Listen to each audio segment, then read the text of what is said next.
What's poppin', y'all? Welcome to a new video.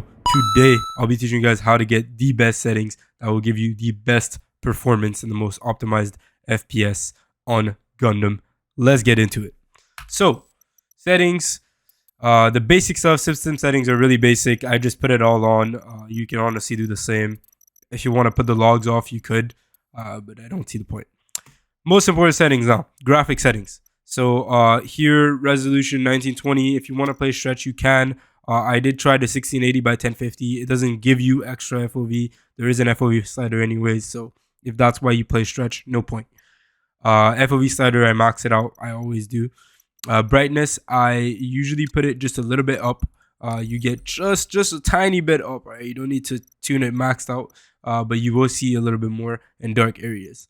For the frames, 120 frames is the cap, so you can't go further than that right now. There is word that we might have a higher frame rate, but for now it's 120. VSync off, like always. For the graphics quality, probably the most important part of the video. The render scale, you're going to put it at 100%. Sometimes it's at 75. I don't know why, so put it at 100. Post-processing, you're going to leave that on low. You don't need it to be on the default high. Texture filtering, you keep it on high so you can see your textures more. You're actually going to be able to see the Gundams more by keeping it on high.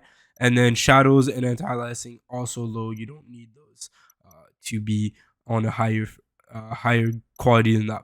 For the color filter, I never really use colorblind like that, so if you do, you can play around with it, but the basic colors are pretty good, to be honest.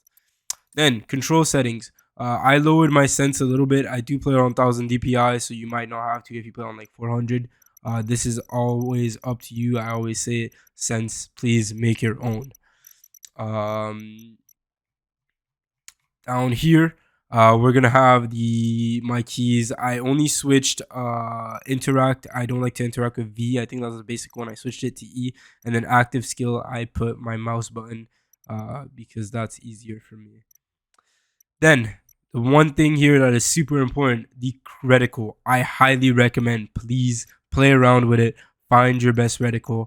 I'm a fan of dots, so I usually use purple dot or pink dot. That's the way I use for Kovacs and any other game that allows me to customize my crosshair. Sometimes I switch the color, but I always use dots.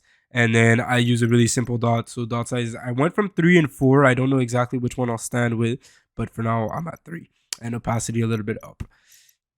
For the sound, pretty basic. Just put everything maxed out. I remove music because I hate it. And then that's that. Thank you all for watching the video. Make sure you guys leave a like, and if you have any questions, put them in the comment, or if you have any settings that you found, like a special setting that you found that is super good, put it in the comment as well. I'd like to know. So yeah, that's pretty much it for me. I'll see you guys in the next video. Peace.